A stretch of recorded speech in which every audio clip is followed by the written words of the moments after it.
Remerciements. C'est important ce qui se passe aujourd'hui, qui se passe régulièrement sur la commune de Coubron. Comme tu le dis, le devoir de mémoire est indispensable parce que rien n'est fini. Rien n'est fini. Il est important qu'on rappelle aux plus jeunes, aux moins jeunes et aux plus vieux ce qui s'est passé. Merci donc à vous, mesdames et messieurs. Merci à vous, mesdames et messieurs, les anciens combattants appartenant à des associations. Merci à vous, monsieur Pignol, d'être toujours présent. Merci à vous, mesdames et messieurs les élus, d'être là aujourd'hui, que ce soit de la majorité ou de l'opposition. 27 août 1944. Depuis quelques jours, les avions sillonnaient un peu notre ciel. Je ne sais pas si le ciel était aussi si bleu. Les forces alliées allaient bombarder le fort de Vaujour, où les troupes allemandes étaient encore présentes avec beaucoup de matériel. Le 27 août, les chars sont arrivés dans notre ville avec les jeeps, ont traversé notre ville, sont passés par la rue du Pressoir, par la rue Jean Jaurès, et après se sont rendus à Clichy-sous-Bois, à Livry-Gargan. Mais le lendemain, comme tu l'as rappelé, il y a eu une guerre encore sur notre territoire entre les chars et un Américain de la 4e division d'infanterie de l'US Army est décédé. Et c'est vrai que malgré nos recherches, nous n'avons hélas pas pu retrouver son identité. Il y a eu les militaires, il y a eu les forces alliées, mais comme tu l'as dit tout à l'heure, il y a aussi la société civile. À Coubron particulièrement, et tu en as cité beaucoup, et il y en a d'autres, notamment l'ancien maire, M. Christin, faisait des fausses vraies cartes d'identité pour protéger les gens. Il s'était organisé sur Coubron un moyen de protéger ceux qui, de par leur religion, étaient condamnés à mourir. Notre ville a été exemplaire pour cela. Mais c'est vrai aussi que c'est la population française qui était là.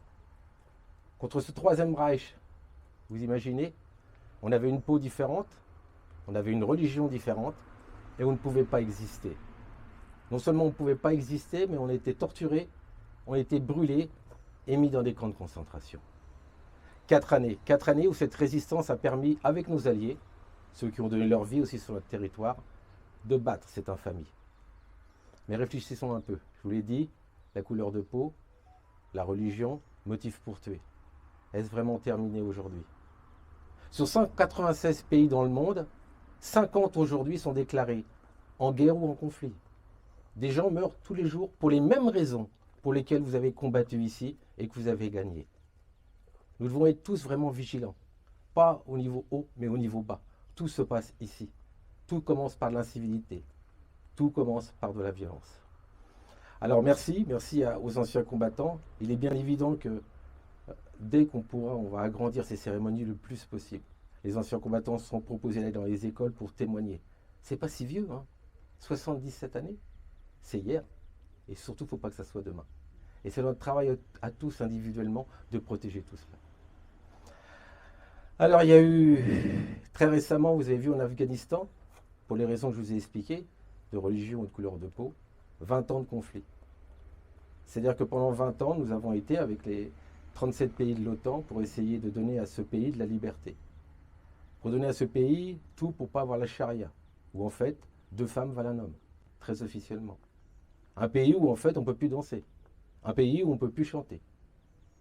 2400 Américains ont donné leur vie, 90 Français ont donné leur vie, 24 000 personnes ont été blessées ou amputées. Sans compter les milliers et les milliers d'Afghans qui ont combattu à nos côtés. Je vous le disais, la guerre est toujours présente dans ce monde. Dans notre pays, tu l'as dit, tu as parlé du Covid, de la Covid, mais il n'y a pas que ça. Si vous écoutez un peu les informations, on voit que des gens sont brûlés dans des voitures. On voit que des kalachnikovs sont présentes un peu partout. Et d'ailleurs, je tenais à remercier, et je l'ai oublié, je m'en excuse, les forces de la police municipale ici présentes, d'être à nos côtés dans notre ville pour défendre tout ça. Ce combat, nous devons le mener tous ensemble. C'est vrai que la Covid, le confinement a rendu les gens un tout petit peu nerveux, plus nerveux, et vous le voyez partout. À nous de rétablir une certaine confiance et surtout de faire le dialogue. Il faut qu'on parle. On peut être différent, mais on peut parler, on peut s'entendre. Et si on arrête de parler, ça aboutit à la violence. Voilà. Merci à tous ceux qui nous ont délivrés, qui ont délivré Coubron. Comme je vous le disais, c'est il n'y a pas très longtemps. Faisons vraiment attention que ça ne revienne pas dans notre pays. Mais vous savez, 5000 km de l'Afghanistan, c'est pas si loin que ça. Et ça peut être très très vite et très très proche. En tout cas, merci. Merci les enfants d'être présents aujourd'hui. Le conseil municipal des enfants va se recréer, ils viendront aussi à nos côtés. Nous élargirons de plus en plus, nous nommerons des porte-drapeaux. La mémoire est importante, car hélas, la mémoire s'oublie. Et quand vous oubliez votre passé, il est impossible de construire un présent et un futur. Merci à toutes et à tous de votre présence aujourd'hui.